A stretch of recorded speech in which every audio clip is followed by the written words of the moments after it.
I'm here to help women reset and rewild, to embrace and prioritize the pauses in order to reclaim their peace and power. I'm Dr. Michelle Peris, director of the Poppy Clinic and founder and CEO of the Wild Collective. As a disruptor, naturopathic doctor, wife, and mama, I've created a global movement and sacred space for women to rise together. Here, you'll break through limitations, romanticize your life, and unlock the magic of your divine feminine power. My life's work is rooted in community, lifting women into their most powerful, authentic selves, while empowering clinicians to elevate their practices with a transformational, community-driven model. I lead a thriving, passion-fueled business and naturopathic practice brimming with abundance, where I can guide women to invigorate their lives through sisterhood and elevate healthcare with a cutting-edge transformational approach. I've witnessed firsthand in my practice how this model sparks consistent health transformation, creates flourishing communities, and brings profitable success. You can have it all, a life filled with abundance, contagious joy, and untethered potential. So pull up a seat. It's time to pour into yourself and tap into your intuition and design a life that's wild, free, and uniquely yours. And I'm going to show you how. This is Wild Medicine. Welcome back to another episode of Wild Medicine. I am your host, Dr. Michelle Peris, and I am pumped to be here solo with you this week. It's been a while since I've done one of these episodes. I've been having such amazing conversations with other humans, and that is, I was glad to bring that back to the podcast. And I also equally enjoy just riffing on a topic. And the best way to do that is when you get inspired to talk about something. And that is what is happening this week. I decided to hit record because I saw a quote on Instagram that stopped me in my tracks, was like, we need to talk about this. And what was interesting is that it also prepares us for next week's interview that I'm having with a woman all about this very similar topic. So we're going to go at length about it next week. And I just want to position this as something to think about because I think there's so many of us who are voracious for answers, have a high desire to get well, and are looking for the next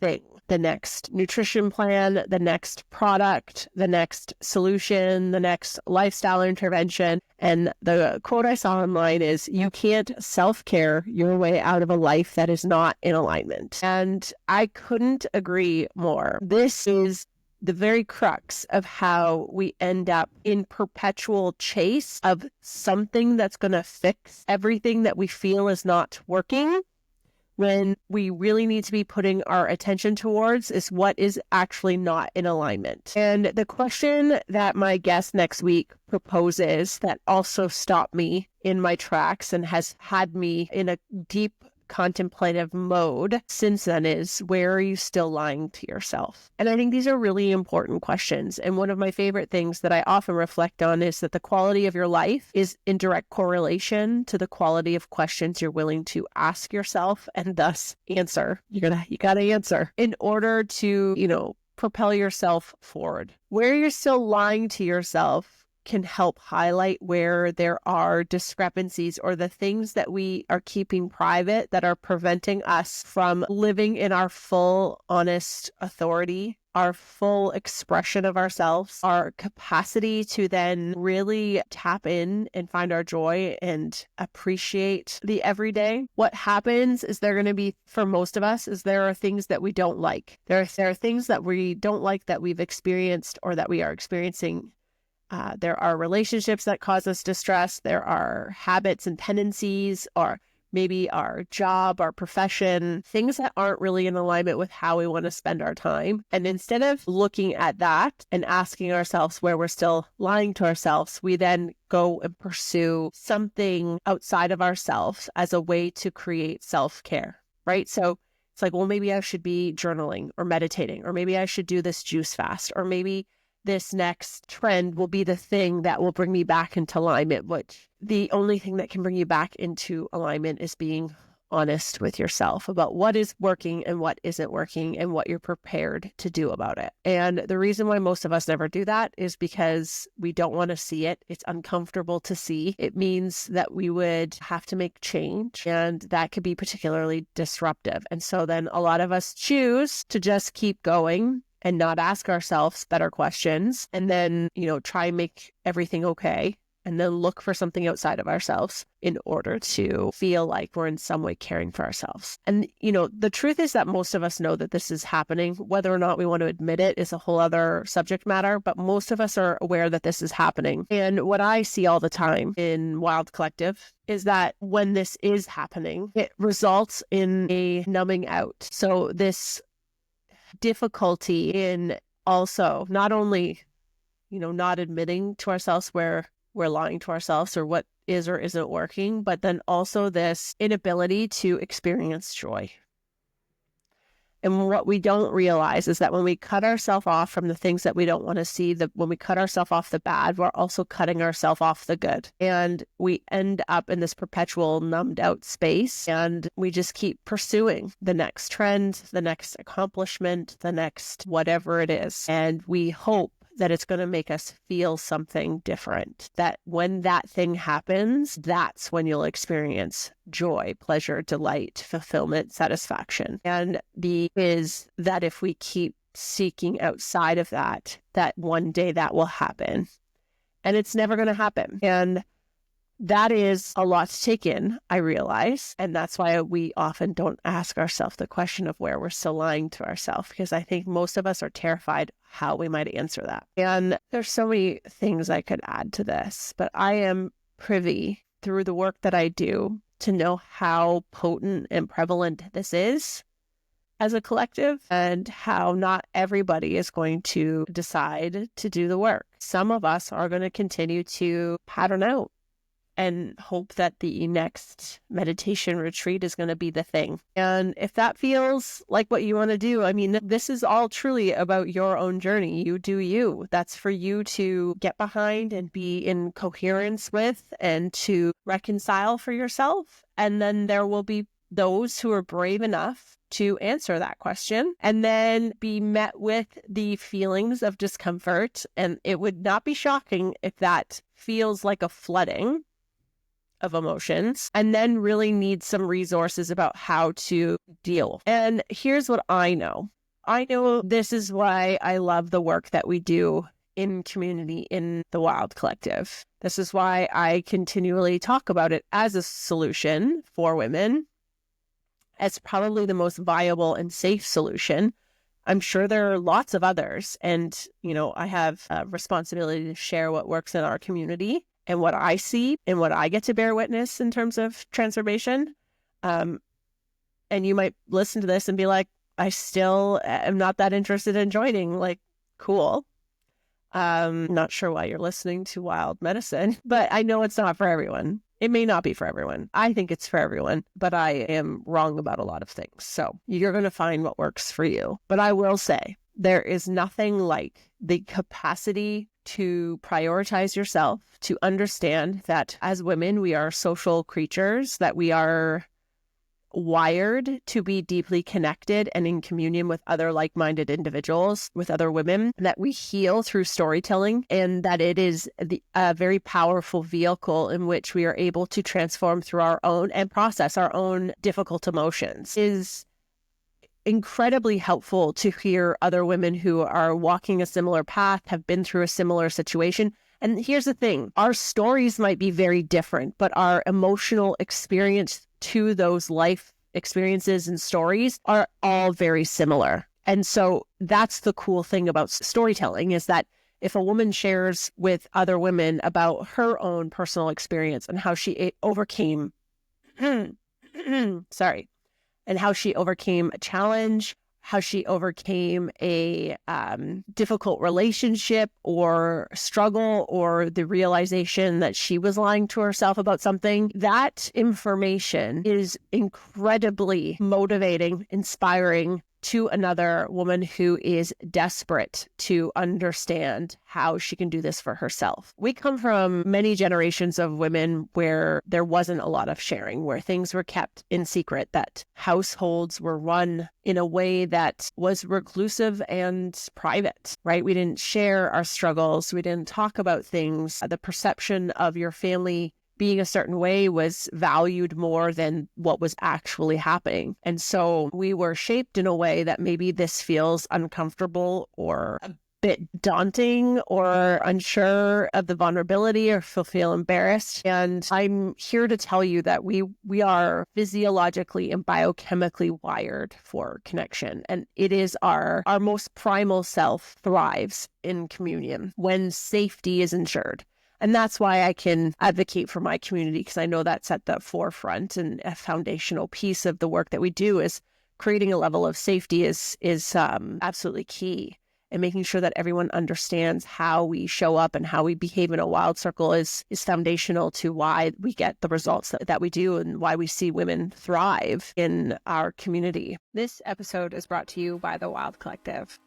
If you are ready for something innovative, something truly transformational, you are wanting to build a beautiful life and thriving health and vibrant energy, and you're not sure how to build that in, you might want to consider something as incredible as the Wild Collective. The Wild Collective is our women's health initiative. It is a closed community of like-minded individuals.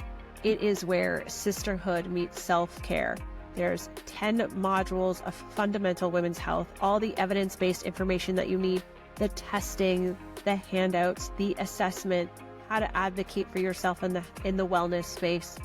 Also, what natural and integrative approaches you can consider for any age and stage in life. And being that it is part of a community, you also get this beautiful experience of meaningful connection, conversations that matter, and truly up-leveling your life. So if you are ready to take on something totally transformative and fun, then please go check us out at the Wild Collective. So that's the-wild-collective.com.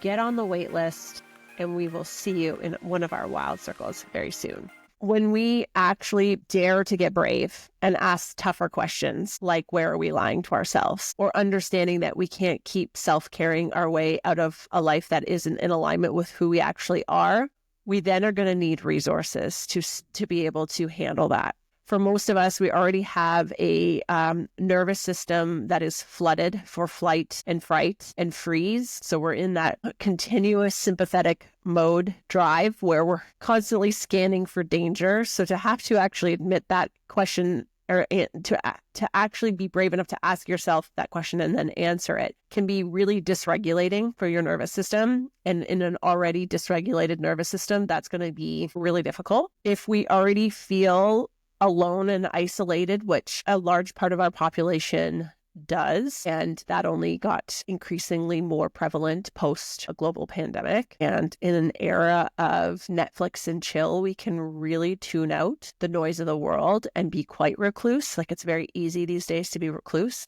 You know, this has been primed in our culture for hundreds of years. I mean, we used to have multi-generational homes, and that changed. And so it is not uncommon to watch a lot of people be in isolation and normalize that experience. And it is anything but normal. We were wired for social connection. We were wired to be in communion. And it is incredibly detrimental and catastrophic to our quality of life, our longevity, our propensity to developing chronic disease. It can shorten your life expectancy by 8 years. It's as harmful as smoking 15 cigarettes per day or drinking 6 alcoholic beverages. It is no wonder that we don't ask ourselves these difficult questions. But if we are brave enough to ask ourselves these questions and be willing to be honest with ourselves, and I'm willing to bet that most of us are lying to ourselves in some way, what can we do next with that information? There's a lot of things. And next week's episode will highlight the power of getting into nature and getting into a new perspective, which is a solitude event, and which is great because that provides a really great new opportunity that you don't need all of a sudden, a huge amount of sisterhood for in order to be able to start to have a little bit more clarity. The lens that I'll speak to it is how we can create safe community, safe connection,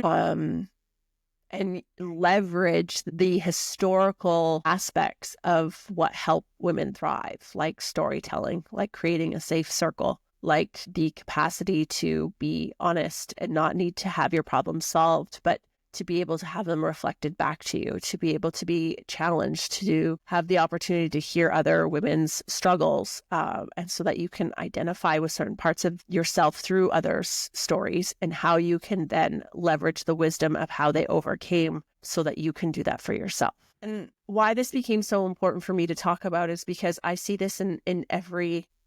I run a metabolic reset program, and so much of it is run very simply and very strategically so that we can actually start to sit with the parts of ourselves that actually need to be shed. Nutrition and reset programs are fairly easy to execute on, and they're fairly easy to get results. But what's going to drive long-term meaningful change in any aspect of our life is the capacity to shed what truly no longer serves us and to get real about the real obstacles to cure and address the real root cause. And I do hold the belief that in a lot of respects where we're not able to get into thriving health to like truly heal from what no longer serves us is that we're not willing to ask ourselves the real important questions that are going to drive the needle forward. Like, where are you lying to yourself? And so I just wanted to leave this as a thought for the day, because we're going to have a really great in-depth conversation around nature and spirituality and connection next week about this. But also, if you find yourself guilty as charged and always looking for the next health trend that's going to be the thing that's going to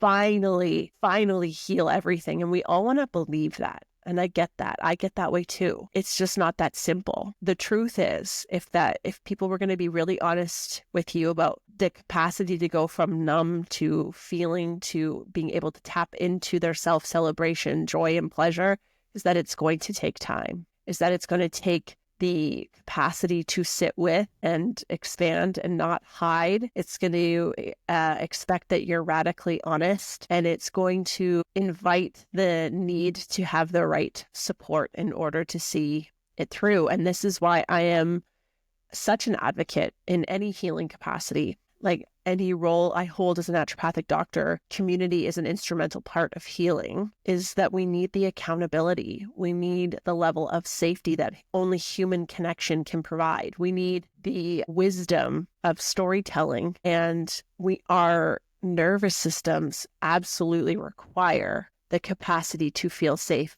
to be able to heal. And if that cannot be achieved on our own, and if your nervous system is always in fight or flight, if you're always stressed and exhausted and burnt out and depleted and overextended, you're not going to suddenly wake up and have it figured out. You're not going to suddenly wake up and be like, today I'm going to regulate my nervous system. No, you have no playbook for that. It needs to be modeled. It needs to be facilitated and supported in a safe space where that is possible, where there are other people further along the path than you embodying those traits. And that becomes then so much easier to figure out and become an embodied, regulated human yourself. I love integrative health. I love that there are so many options available, but we are drowning in all kinds of solutions and we are starving for truth. And the truth is that if you are still lying to yourself in some capacity, there is absolutely no way you can self-care your way out of a life that is not in alignment. And I'm going to leave it at that for today, because it's just going to prime the conversation next week and maybe set the tone for the type of content that I'll be sharing over the next little bit, because we need to get radically honest about why it seems so difficult for us to heal and get well and experience joy and pleasure and delight in our life. And it has so little to do with not knowing what the latest and greatest trend is. And it has so much more with not asking yourself the right questions, and then furthermore being able to sit with that and actually answer it, and then be brave enough to not shame yourself for that being your legitimate experience. And your legitimate experience simply just means that that's what it actually is. It's not that you're saying that it's right or that you tolerate it, that it just simply is how you currently feel. And then to seek out simple solutions to help support the healing journey. And there's no quick fix for that. The most honest thing I can tell you is that it took years to heal from burnout. And I feel a new level of healing this year that has been reflected back to me from people sharing what they see. And I know that I've become an embodiment of all the work that I've been working towards the last few years. And that feels really good. And it took an incredible amount of time. And it took me showing up into a wild circle every week as my full expressed vulnerable self, willing to share and be bold in a wild circle and receive support and share wisdom and storytell and have it reflected back. And it took, getting honest about where I was lying to myself, being willing to make changes and being deeply supported as I made those changes. And if those things are in place, I am confident anyone can heal and anyone can have a life that they are totally in love with. Are you feeling burnt out and exhausted? See you and someone who has recovered from a few burnouts herself. And through sitting in circles with women over the last 8 years, I have some perspectives as to what personality traits and habits and thinking traps perpetuate and put us at higher risk of developing and ending up in burnout. So if you want to find out your burnout archetype quiz, are you a CEO? Are you a saboteur, a martyr, a rescuer, a zombie? Then head over to the show notes, click the free quiz, and find out what might be getting in your way. Also, learn strategies and things to consider to help you reclaim your energy and recover from burnout so that you can be blissed out in the world and doing things that make you happy. Enjoy. But I'm going to propose that we keep looking in the wrong direction and we keep looking at solutions that we're never going to provide what is actually needed, because there isn't one simple thing. It is multifactorial, and it's going to take time to sit with all of that and work through it to be able to fully heal from it and transform it and leverage it. And so, yeah, that's just what I want to say this week. I just want to plant a seed. I want to ask you a question, and I want you, or the invitation is to sit with it and answer it honestly, and then get really excited for the conversation I have coming up next week, where other tools and ideas can be leveraged to help support a different way of seeing this. We don't need more supplements. We don't need more of the latest and greatest. We need a desire, more connection, more honesty, more self-reflection without judgment and fear from ourselves mostly, and from others. We need a safe space to regulate our nervous systems, and it is incredibly helpful to be in communion with those who have regulated nervous systems or are on the way to regulating their own nervous system, as a way to imprint upon us what is possible. So until next week, stay wild. Thank you so much for tuning in to Wild Medicine. I am so grateful to have you here, and I hope you're feeling inspired and empowered. If you enjoyed today's episode, please don't forget to subscribe and leave a 5-star rating. It helps us reach more incredible women just like you.